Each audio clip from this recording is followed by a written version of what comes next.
Hello students, I hope you all are doing good. Today we will discuss about the lacerated wounds.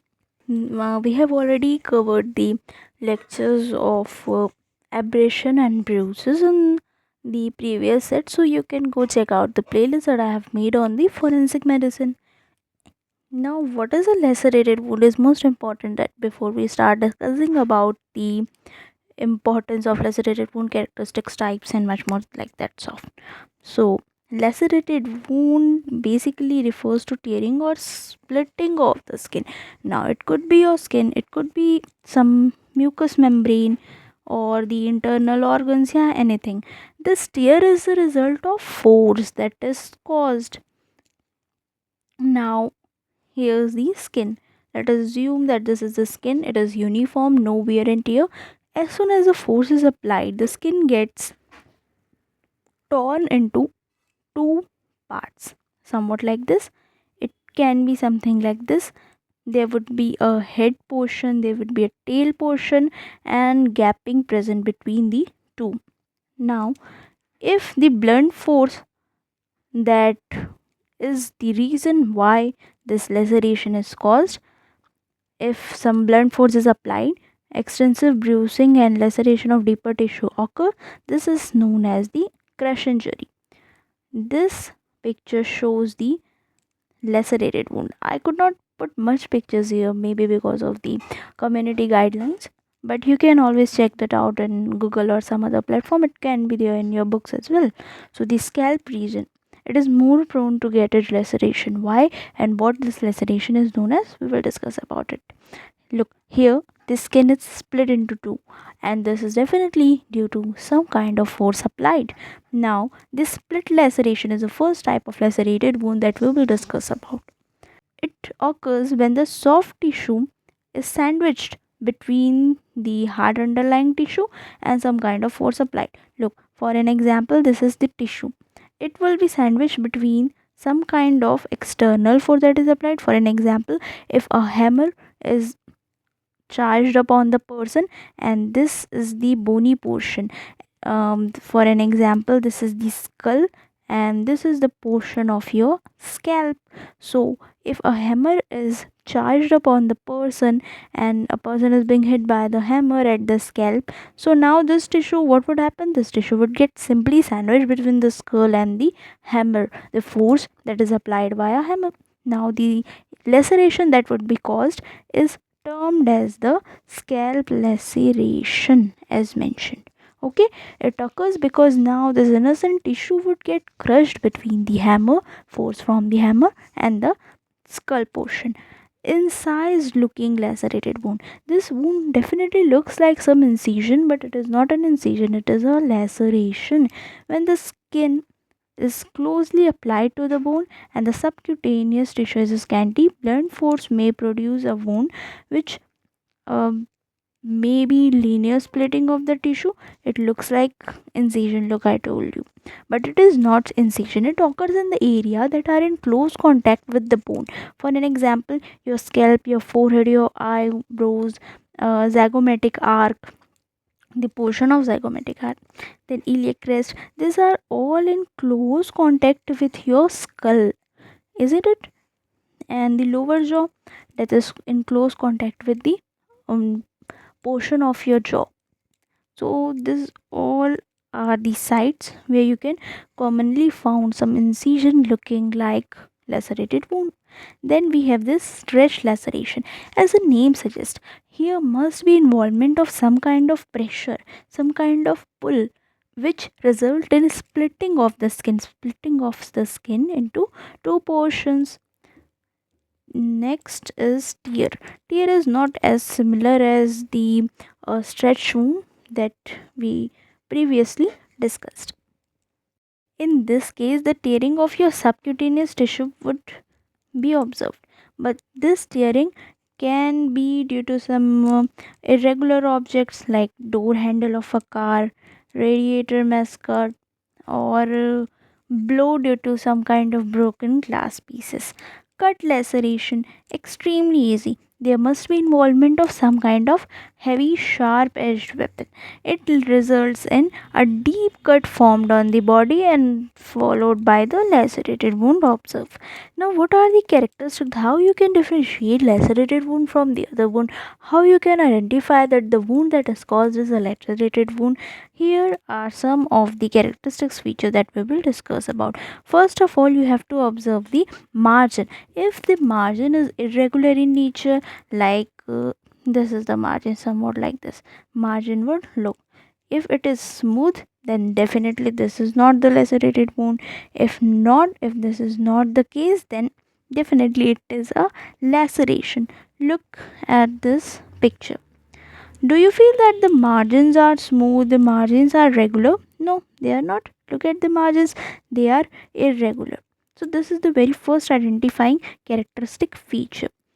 And you can observe some shallow tails as well. Pieces of tissue are still attached to it that are known as the tissue tags. Look, some pieces of tissue are still attached to it. Then next is the site.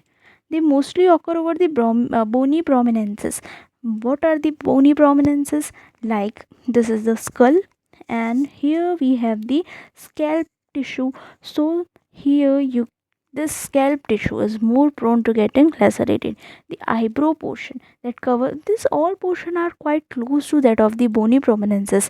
Your elbow skin is also quite close to the bony region. So area whatsoever is close to or that covers the bone directly are more prone to getting lacerated, such as head where the skin is fixed and easily stretched, and it can be easily torn as these areas are covered up to the bone, so which is why they are quite prone to getting involved in the lacerated wound.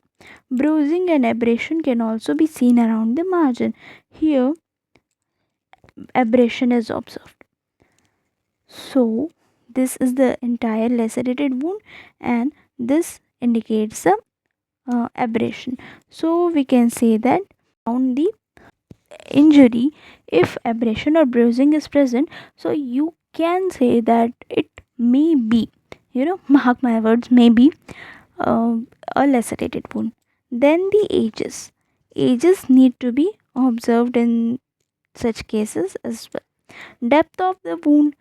Depth of wound shows the bridge of the irregularly torn fibrous tissue or whatsoever tissue involved. Soiling of wound.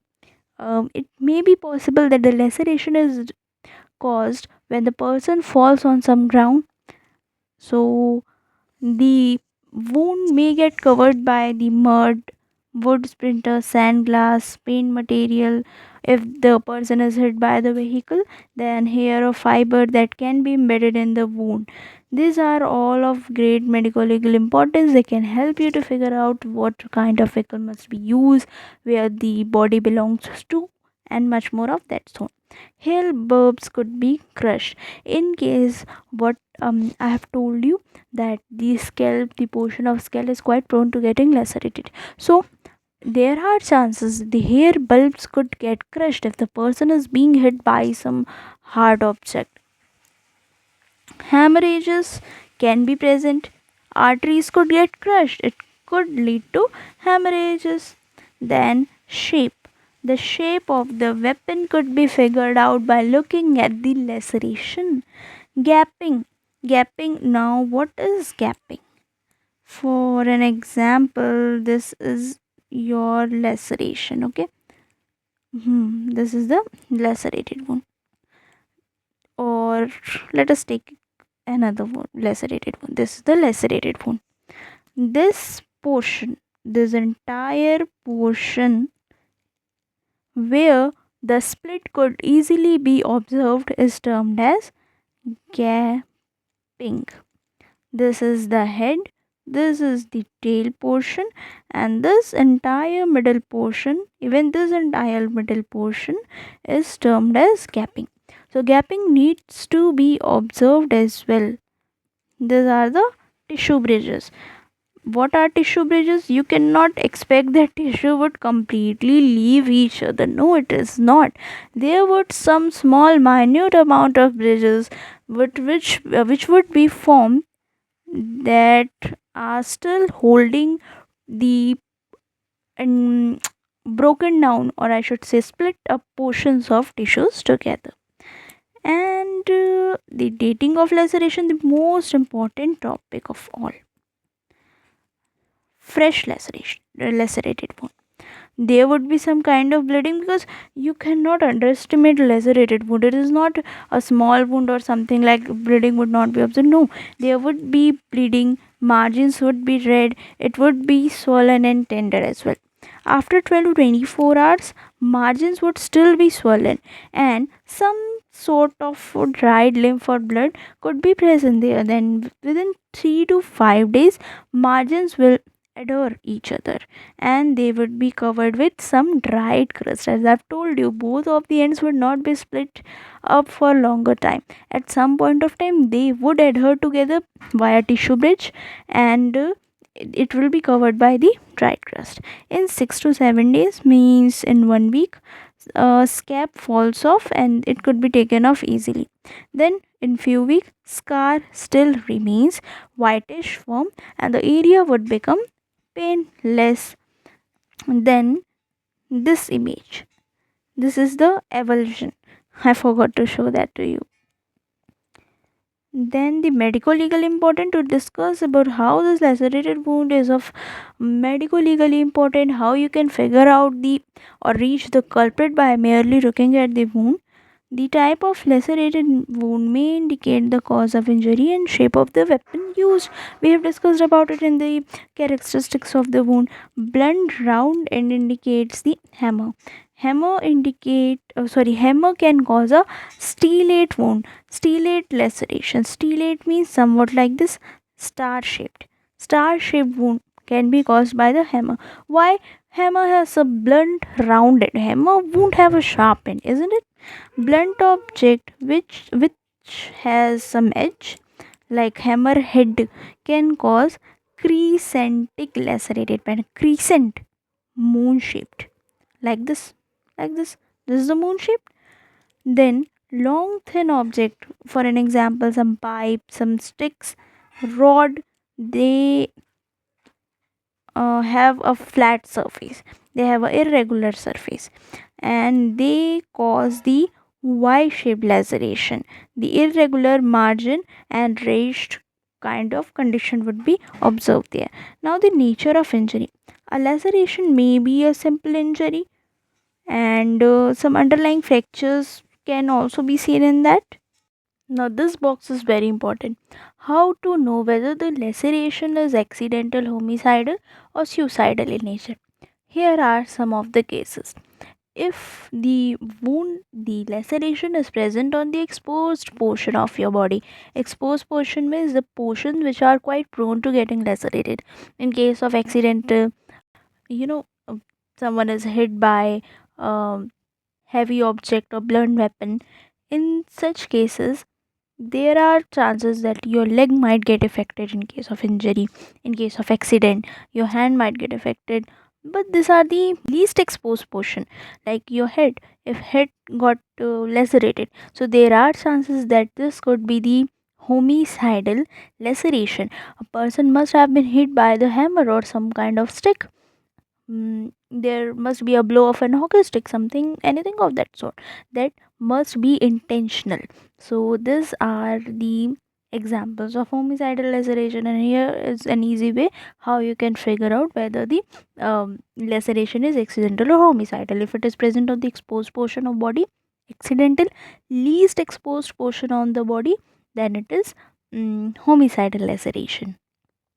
In case of suicidal laceration, suicidal laceration are least common. They are rarely seen, as they are highly painful to produce.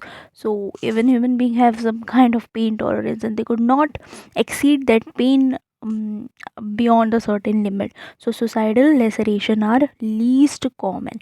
However, if they are present, so they will be on the exposed part of the body, as causing harm to our least exposed portion is quite tough. Person would hit themselves with hammer, of course, in order to die. So human bites can be a combination of deep laceration along with crushing of the skin. The laceration caused during the human bite depends simply on the amount of force that is applied. Then there are chances that some kind of foreign material could be present on the laceration as well. If the person is being hit by some vehicle, the paint material could be left on the laceration, and in case person falls down on the some concrete block, if they are hit by the concrete material, then the particle of cement and other sand or dirt can also be found on that laceration. These all things could be figured out with the deep analysis only. So this is it for the day. I hope you have liked the lecture.